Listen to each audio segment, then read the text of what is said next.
Welcome to Resiliency Redefined. I'm your host, Robyne, and I am thrilled to share with you information about resiliency, well-being, performance, education, business, parenting, and everything in between.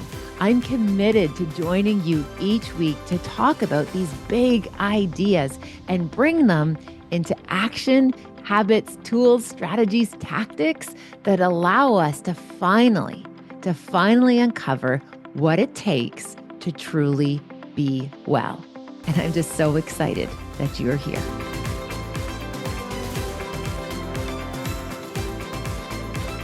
Hello, everyone. Welcome back to Resiliency Redefined. My name is Robyne, and today I'm following up on another question that came in through social media. I believe it was through Instagram.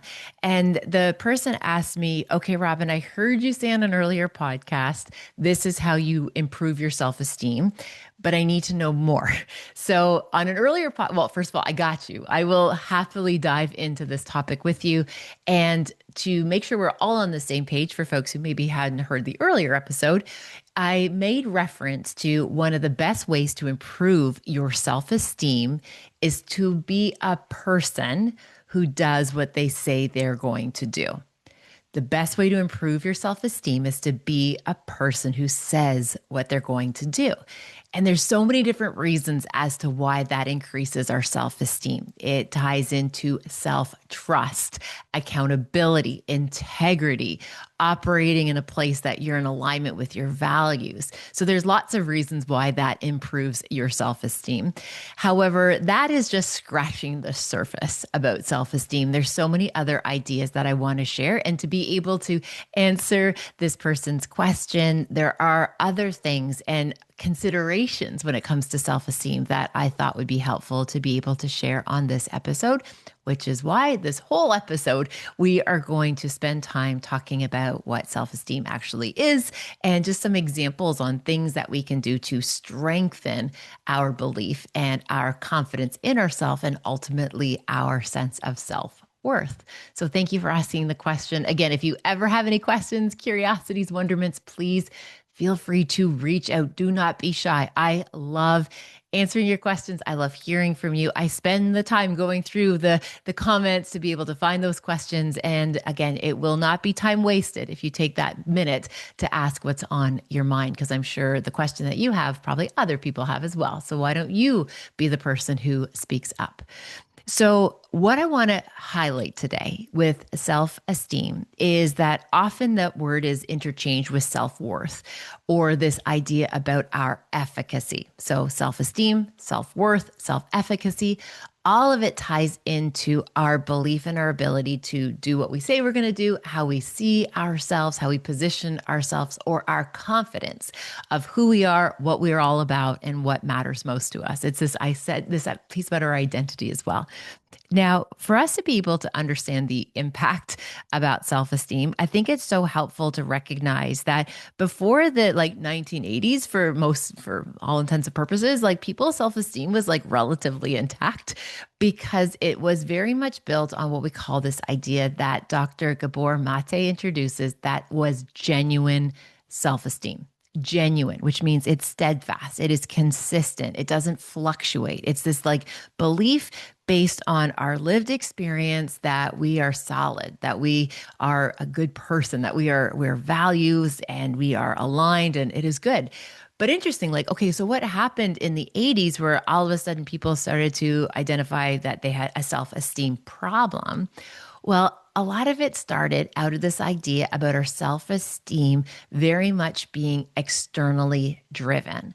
And what we know about that is this is when all of a sudden we saw this insurgence of messages in media that were saying that we are not okay, that we are broken, that again, self-esteem and poor self-esteem is amazing for capitalism. It is amazing for consumerism.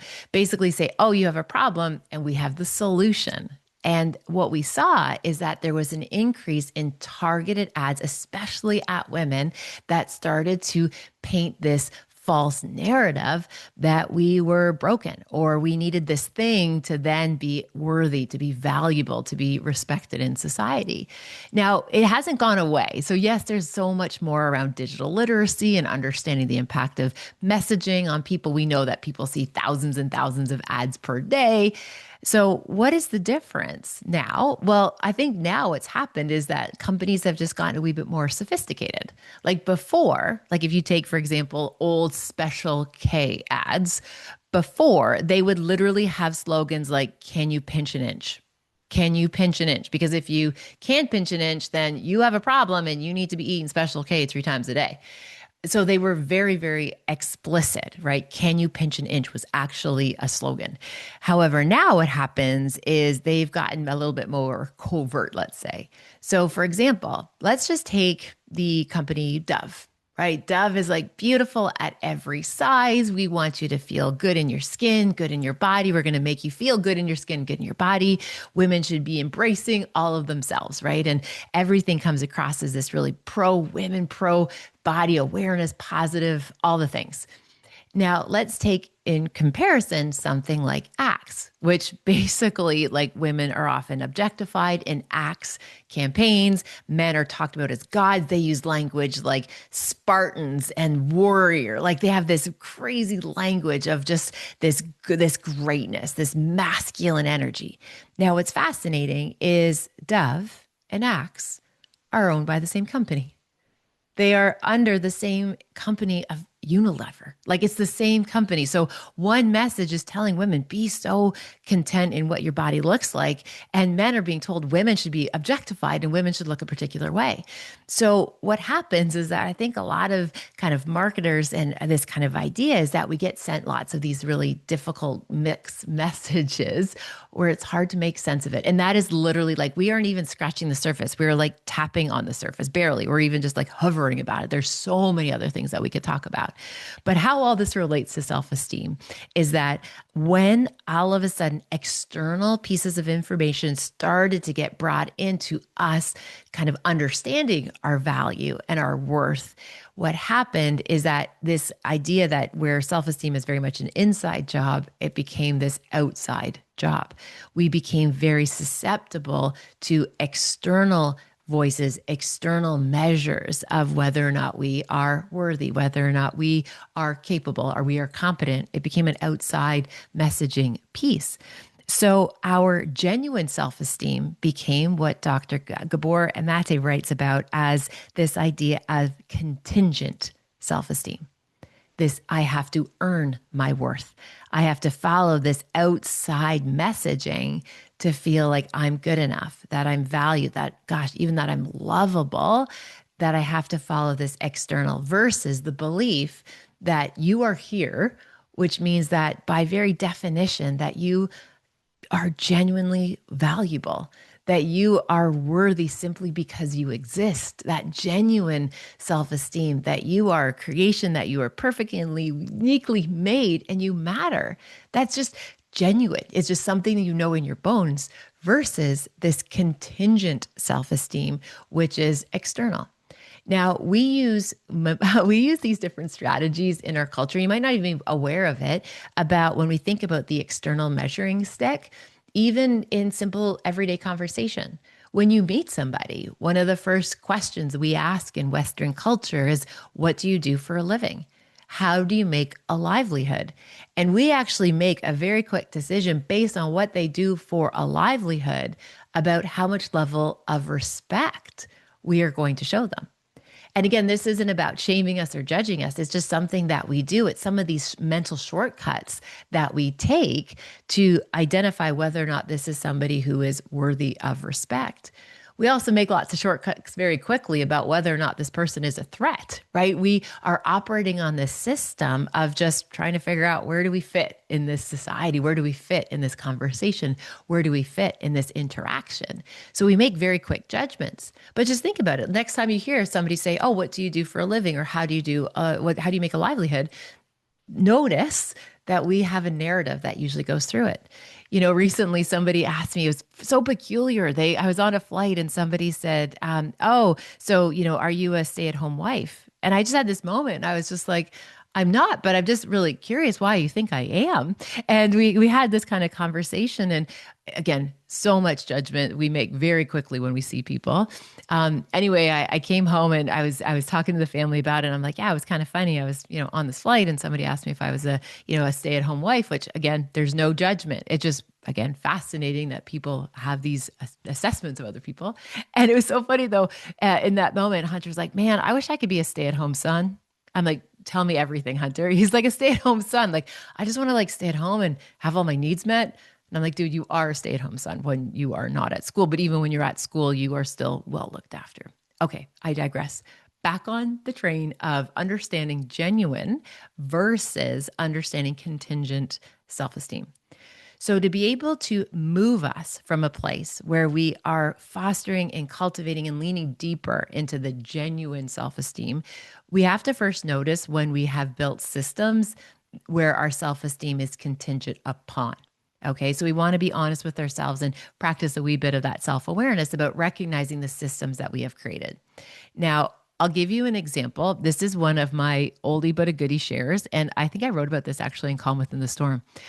I had a moment recently where I remembered this example of how chaotic our life feels when we are in a place where our self esteem is external or contingent. Okay. Our lives are very chaotic when our sense of worth is determined by outside sources, outside voices, outside opinions. Oh my gosh, we are just at the mercy of society and the world if we operate in a place where our self esteem is contingent. Now, here's the example that I'll share with you that brought this back. Oh gosh, I remember so many years ago, I was working at the university and it was just a normal day. And I got a call from Jackson's teacher. And Jackson's teacher called me and she said, Robyne, I need to talk to you about something that's quite sensitive. I was like, okay. She said, I just want you to know that Jackson was hungry today at school and you need to pack in proper lunches because your child is hungry at school.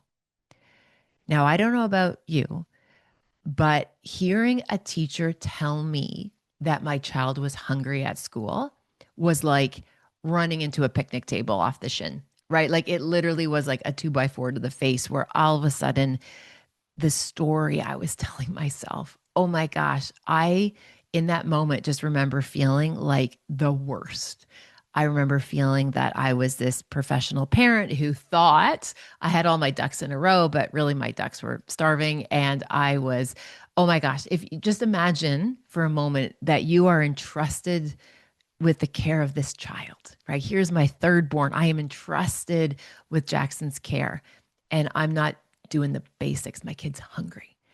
So I remember sitting in my office, just like marinating in the misery of being a failure. Like nothing else mattered in that moment. Just, I am a terrible parent. My inner dialogue was not kind. So I sat there for a while and then realized, okay, opposite action, right? I got to do, if I'm feeling this awfulness, I got to just change it up. So I remember rushing home. I beat the school bus. And I remember Jackson walking in the front door and I was so committed to like pouring love and attention on Jackson because clearly he is neglected. And I remember him walking in the door and I kid you not, I went on this like little soliloquy. Okay. Like it was literally like this Shakespearean play where I am professing my importance and love of this child. And I ended with the words, you are not just spare parts for a medical emergency for your brother and sister. Okay, so just imagine this little boy walking in the front door. His mom is there, and he's a turnkey kid with his brother and sister. But all of a sudden, your mom's there, and she's proceeded to tell you about how important you are, and how loved you are, and how special you are, and you are not spare parts for a medical emergency. So, yes, this is unfolding. The best part is, I remember to this day, Jackson, like, are you good? Like, literally, like, not kind of like, oh, thank you, mom, for all this showering of affection. He literally is like, are you good? And Ava, who was just behind him, said, oh, she probably just like read a book or like listened to a new podcast. Like literally, she was just like, oh, mom's just being mom. Don't you worry. But Jax like held the moment. He's like, Mom, are you okay? And I'm like, Jax, I'm not okay because I thought I was okay this morning when I left, but I'm actually not because your teacher just told me you went to school hungry. And Jackson kind of chuckled and he said to me, he goes, "No, Mom, don't worry about it." He goes, today I was in a bit of a hurry when I was making my lunch. And he said, those little muffins that you made, I just brought those as my lunch today. And I was eating my muffins at lunch, and the other kids asked for them because they looked really tasty. So I just gave my muffins to the other kids, and the other kids loved them. So I was a little bit hungry, but it's just because I shared the muffins. And I kid you not, I literally did a 180 from I am the worst mother in the universe to, oh my gosh, the other kids like my muffins. And I literally felt like I just won something. Like I was just elated that these other kids loved my muffins. And in that moment, when I realized that I was just in this, like I was getting whiplash, like from going from one extreme to the other, I realized this is the aftermath of when our self esteem is externally driven, where it is contingent on the teacher saying I was, she never said I was a bad parent, but I internalized it, to all of a sudden Jackson telling me kids love my muffins. And I literally thought that I just won something massive, that I had just won over these kids in grade 2. So again, why I use that as an example is that when our self esteem is external, it fluctuates. It is so inconsistent. And again, it's not just whether or not kids like our muffins we're using as a measuring stick. It's when we weigh ourselves in the morning and we decide the quality of our day based on what an inanimate object says in terms of the number, right? Even though that might not be valid, definitely not reliable, we're letting this be like, oh, I weigh this today, so I'm going to have a good day. I'm going to feel great. And there was even a study that was done years ago where they actually like changed the like basically the scale externally. So they literally like put a post-it note over the scale when in this particular sample it was women who were weighing themselves, and they basically said like, what is the ideal weight that you want to see, like what's the magic number for you to be a good person and you have a good day, and women said this is the number, and they literally put a post-it note and put it on the scale over top, and they got them to go on and be like, okay, how do you feel? And they felt elated. They felt that their jeans were fitting better, they felt healthier, they felt more energized, because like all of this is externally driven. So we can easily trick ourselves into having more contingent self-esteem, but also we run the risk of having something that's so fleeting. Okay. And please, please, please, as a wee little side message, let's not let inanimate objects decide whether or not we are going to have a good day today. Your good day is by design. It is not by an object or a tracker or any piece of technology telling you whether or not you are worthy of a good day. It's you. Okay, back on track. So let's say you've noticed, similar to I was in that position where we had a lot of contingent self-esteem. What are we going to do about it? Okay, so this is how we action it. First, I want you to ID or identify what is the false belief, or what is the external outside factor that you're playing with. Okay. The way I like to do that when I notice I'm in big feelings and like maybe I'm feeling just a wee bit off, when I'm in big feelings, I love to pause and simply ask myself, what story am I telling myself right now? What story am I telling myself right now? And I slow down long enough to revisit the narrative that I'm telling myself. What's that like undercurrent, or what are like the subtitles saying in my subconscious? In that moment I told you about when the teacher called me, the story I was telling myself is that I was a failure, that I was a joke, that I thought, here I have all my ducks in a row, but no, not even close. The story I was telling myself was taking in these outside pieces of information. Now, you might notice some of the stories we tell ourselves are things that we've been told or we've picked up along the way. Doesn't mean they're necessarily true, but we keep them alive by carrying them forward. What story am I telling myself? So once you spend some time noticing what story you're telling yourself, my invitation is to first think of dissolving it, not ignoring and overriding it, not judging ourselves for having that story. I want you to think about, how do I dissolve it? How do I let truth or evidence speak for or against that idea? Right? So sitting there with this feeling that I'm a terrible mom, I let that dissolve. Looking at the evidence of, where have I shown up in a really meaningful way? What do I know to be true about how I am a parent, how I love my children conditionalists, right? So again, sitting there and just letting the truth come to the surface and letting that falsehood start to dissolve. And once you feel it starting to dissolve, what I want you to then think about is how do we redefine that story? Yeah, I might have had moments where I dropped the ball. Yes. And I still am a worthy, competent, able, well-resourced person, right? Mistakes or where we've made errors, those are not character traits. They're events. We don't want to let the past become the story, right? We can use the past, of course, to learn, to grow, to evolve, to integrate, but it doesn't define us. It's just part of the story. Now, after we've redefined that, we've got some clarity about where it comes from, my invitation is to create evidence and a stronger narrative that will hold true. So talking about the facts, using that information, tapping into the, hey, that one time I was able to do this and I showed up for Jackson in that meaningful way. You know what? This other time, like start reminding yourself of the wins or the successes or the pieces that you know to be solid and true. So again, start building new evidence that's more accessible. And remember, our beliefs are just practice thoughts. Beliefs are just practice and repeated thoughts. So, letting the beliefs that we know to be true, the ones that are in alignment with our values, letting those become the stronger belief versus that idea about some of those negative falsehoods. Another example, just recently, I was talking to somebody and they made an example. They said the example, like, oh, I'm not very athletic. And I'm like, okay, well, tell me more about that. They're like, well, I can't do, these fitness programs or these movement practices because I'm not athletic. And I'm like, well, who said you're not athletic? I kid you not. We went all the way back to their grade one teacher.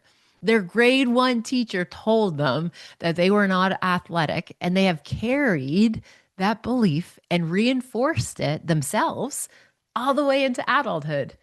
Like, please, please, please pause on some of that nonsense. Like, take the time to question the story you're telling yourself. Because I'm sorry, no teacher in grade one can predict somebody's athletic prowess. Okay. But if we're not intentional, we can let these messages carry far, far, far, far into our futures. And we're the ones that are keeping it alive. We're the ones that keep reinforcing it every time we don't sign up for that pickleball class that we want to try or that jujitsu class because, oh, we're not very athletic, or, oh, I don't do my daily walks because I'm not athletic. Like, please don't let other people's perspective become your personal belief if it's not true. Okay. So there's two guiding principles as we continue to work with these new ideas. It's having clarity of knowing who you are and knowing who you are not. Okay, know who you are and know who you are not. Just recently, it was interesting because I believe it was Cody Sanchez, the awesome entrepreneur finance woman in the US. And she was talking about when we're practicing our faith. So when you're going through a difficult season and you happen to be a faith-filled person, and let's say you're praying and you entertain it not working out, she said we're actually practicing atheism. I just was so just like, wow, woman, you preach. Like, oh my goodness. So what I loved about that example is she's like, if you are a faith-filled person and you are praying for something and you are worrying about it not coming true or not working out, every time you revisit it, it's essentially putting kind of a check mark in the column of atheism that you don't believe that you are protected and you are safe and you're going to be okay. So again, knowing who you are and knowing who you are not. Obviously, I don't identify as somebody who is an atheist, so I wouldn't want to be putting more evidence in that category.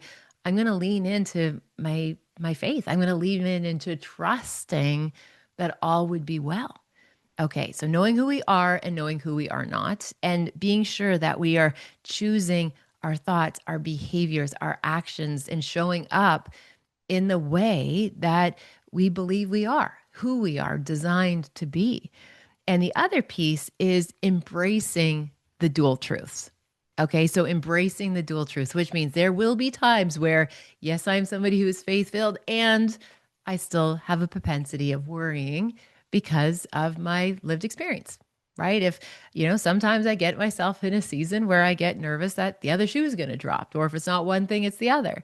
Well, because I have stories that I've collected along the way that says that's not entirely not possible, right? The shoe does drop sometimes, and bad things do happen sometimes to even good people with great intentions. So, again, recognizing that while we want to stay in this place of having our genuine self esteem that's based on our innate worthiness simply because we exist, there's going to be moments where it feels a wee bit more fleeting. Now, the last idea here, and this will be the call to action, is to recognize, when do you operate? Okay, when do you operate in such a way where your genuine self esteem is more readily available? When do you operate? What are you doing? Are you around? What are you thinking about? How are you engaging? What habits are you doing when you feel like your genuine self-esteem, that you know you're a good person, you know your heart is true, you have clear eyes, full heart, Friday Night Lights, let's go. What's going on? And you might notice it's when you feel more resourced, when you are rested, when you are fed, when you feel connection, when you are around your puppies, when you are around your favorite people, whatever that might be. So recognizing how our nervous system feels is another really great way of recognizing whether we are putting ourselves in situations where there is that contingent self-esteem versus genuine. Okay. I hope that was helpful to answer some of your questions about self-esteem and where we want to put our energy and our focus. So again, that last little takeaway, when do I feel that my genuine self-esteem is flourishing? When it's more accessible, when it's more readily available, and also noticing the stories we tell ourselves.